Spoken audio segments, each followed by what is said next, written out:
pretty scary. Everyone else has cancer, not him, not people that you care about or know.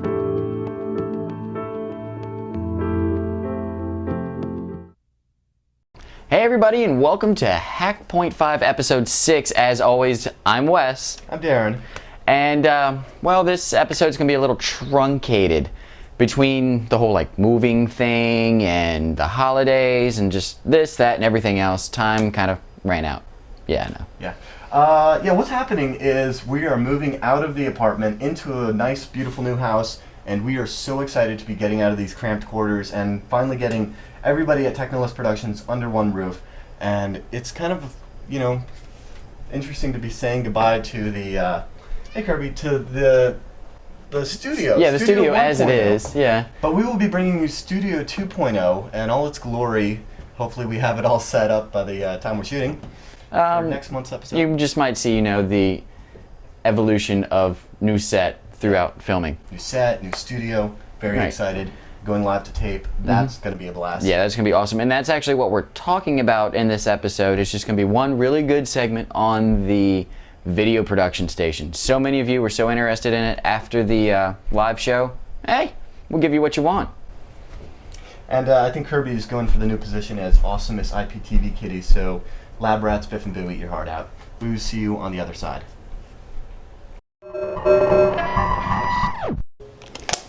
Hey, when Hak5 started in about mid-2005, we started out with some really lame equipment and really not a lot of idea of what we're doing. Over the last year and a half, we've been through a lot of upgrades. I'm sure you've seen the set, the cameras, the production quality has gone leaps and bounds. And one of the things that I want to talk to you leading off this second half of the second season is live to tape, real-time editing. That's what we've been striving for in the second season, and I think we're almost there. So what we're going to do is take a real quick look at the broadcast console, something we've hacked together that's going to allow us to get away from these huge stacks of DV tapes and countless hours behind a PC editing together the show, which will give us more time to invest in R&D and bringing you the Technolust. So as we say goodbye to the old apartment / studio and move into the new house, I'd like to introduce the broadcast console on a budget.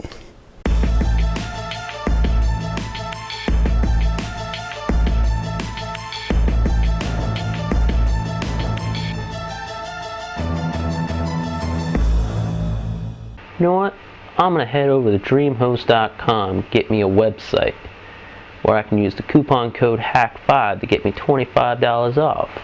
Yeah. Now the first step on our road to 1080i is looking at the requirements. We've got to take 4 independent video sources, may they be cameras or output from computers, and mix them into one signal.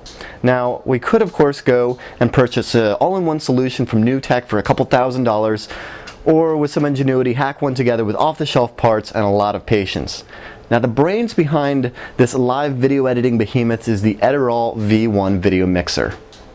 This is our inexpensive 4-channel video mixer. It can take inputs from 4 different video signals, whether it's a camera or PC.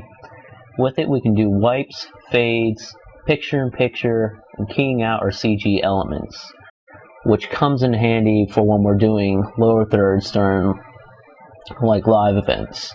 And the output of this goes to our main VTR, which we can either broadcast out to the internet or record straight to hard disk. This is our Audio-Technica AM200 stereo mixer. It allows us to take audio from the guys on set and the callers from the internet and the video from the VTR machines that play our clips. We use it in pretty standard format where we just pipe all the audio into it and goes out to the VTRs for recording. But in order to prevent a feedback loop, we don't feed the audio that we communicate with the Skype callers into the machine. Instead, we feed it to the Skype computer via this boom mic that we attach to the top of the camera.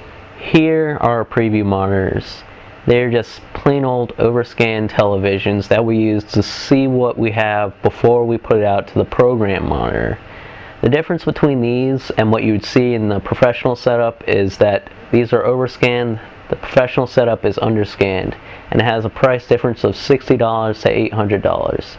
But since we don't need to see the safe area that they use in traditional television that gives you that smaller image, even though there's more on the actual camera, for instance. We don't really need to worry about that too much, and with that big of a price difference, we don't really care. So what we have here is 2 for the camera, 1 for like laptop on set, and then a 4th one, which is kind of an all-purpose one for our VTRs, the Skype callers, and for playing back video clips from that have been pre-recorded, for instance.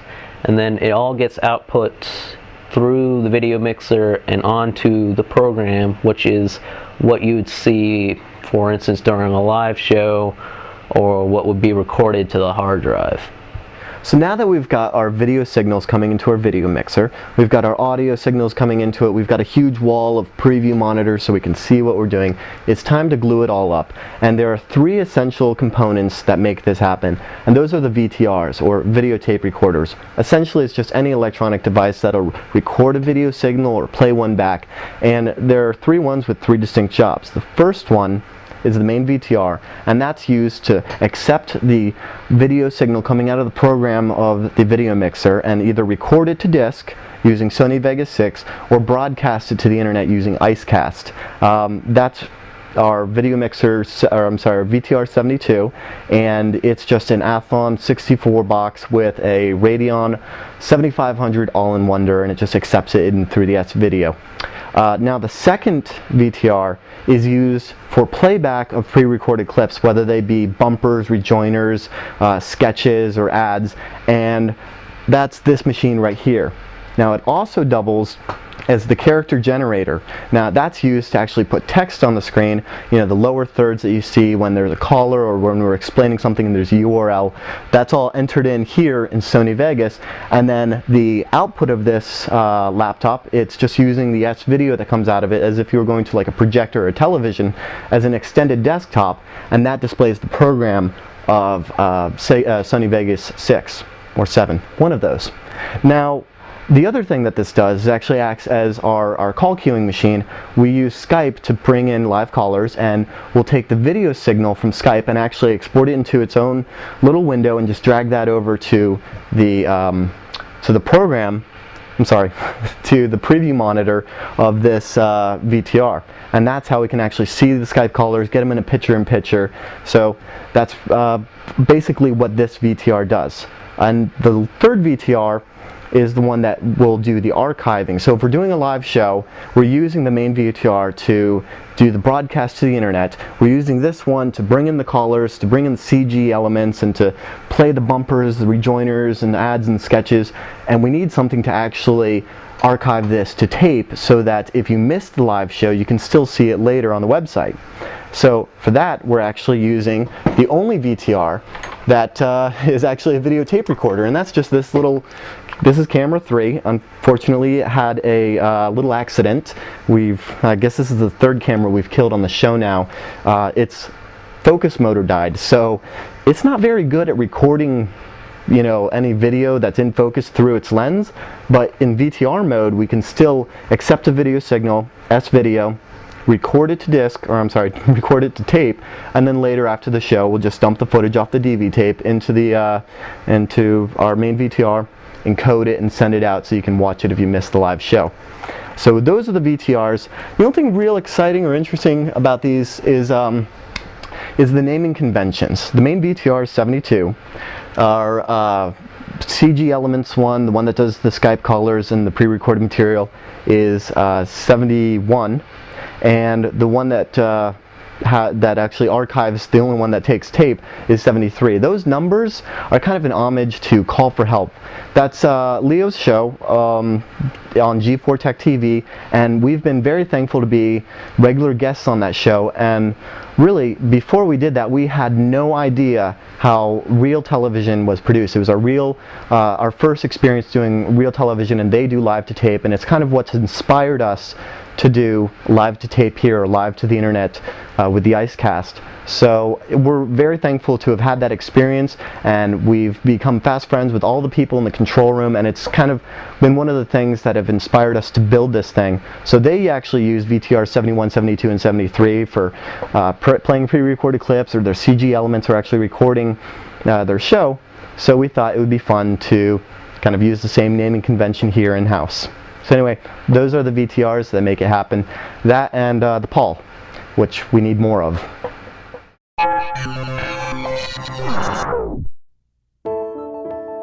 I had no symptoms at all.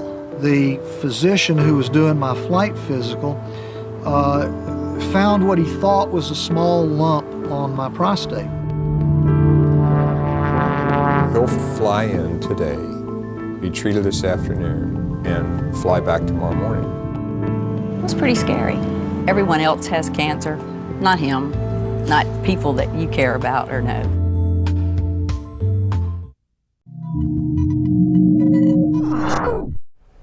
Okay, folks, so there you have it. That is the video production monstrosity. The con. Yes, the con. Paul, take the helm. Set a course for Hak5 Studio 2.0 coming February 5th. Wow, somebody beam him up. Yeah. Whoa. I am a massive dork today. Yeah, you are. You're full of it. So, that's true. all right, I mean, that's it. I hope you guys really enjoyed it. I thought it was really informative. Sorry I couldn't be there, but hey, I'm worthless. Hey, don't be so bad on yourself. Me. You would not believe what this man has in store for the new house. I mean, talk about geek my crib. This is going to be awesome. Excellent. So I'm very excited about the stuff coming into the future with 2007 Hak5 version 2.5, 2.6, 2.7, whatever. Whatever. We're not Windows. Yeah. Look, we have to give huge shout outs to the community. The Hak5 rainbow tables are done. Yes, They have been completed. The LM hashes, almost throw any LM hash you've got at it, and this thing will crunch it in probably an hour or less. And Wow. you can even get to the crackpot in IRC. You go to irc.hak5.org, and it's in pound rainbow tables. There's actually a crackpot. You can just send it your hash, and it'll take care of it. Oh, nice. Yeah. Automation. Or you can download the whole set. Now you can do the 120 gig torrent file and download the set yourself. Or, it's my understanding, I'm a little hazy on the details, but if you so desired, you could buy a hard drive and ship it off to the Rainbow Table people. Yeah. And they will put the Rainbow Tables on there for you and ship it back to you, you covering shipping fees. Yeah. It's a Hak5 sponsored project, so please don't email us about it, because we're not really responsible for the whole insert legal mumbo jumbo here about money and hard drives and stuff, but we think it's a very cool project. Got to get behind it, got to sponsor it, get it on our wiki. Yeah, so you can hit up the forums or the IRC, and those guys will be able to. Silverion or any of the people. Anybody that was involved in that, talk to them, they'll help you out. And mad props to everybody for donating CPU cycles. I can't wait to see the next one. I'm not sure if it's going to be MD5 hashes or NTLM hashes. I know he's up in the air like this. Yeah, I'm actually kind of rooting for NTLM, but I really hope that doesn't play any weight in the decision making, because it is a community project. Right, but, yeah, our opinion doesn't really matter for anything. NTLM, Vista, hey, they're not going to be using LM hashes, only for backwards compatibility. I'm not sure if it's a default setting. Anyway, I'm rambling. You rambled. So. We digress. Yes. What else is up? What else? Dig. Dig. Right. Yeah, I forgot about that. Yeah, the new dig thing's pretty cool. It's like it's a dig listing of podcasts, video podcasts.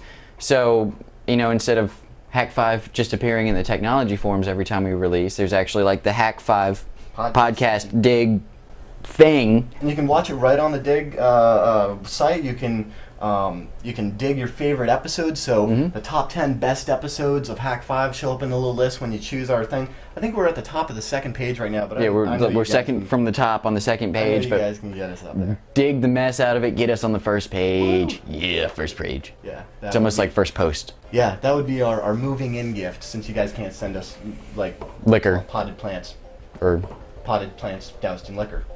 Maybe. Yeah. Anyway. I think that's pretty much it, though. Yeah, I think that's pretty much it. Once again, we really apologize for the short episode, but hey, time constraints. We promise we'll have a really, really good episode with for you on February 5th. Yes, with the new studio going live to tape, it's really what's going to enable us to bring so much more technolust in 2007 Right. and continuing. Because in the lack of production time, that means it's more time we can spend in writing the segments and bringing you good. More live shows, dude. I know we Excellent. haven't like set down firm dates. Right. We need to. And stay tuned to hak5.org throughout the month, because I know as we're moving in, there will probably be some funny clips that end up making their way to the page. So, with all that said, without further ado, I'm Wes. I'm Darren. Trust your technolust.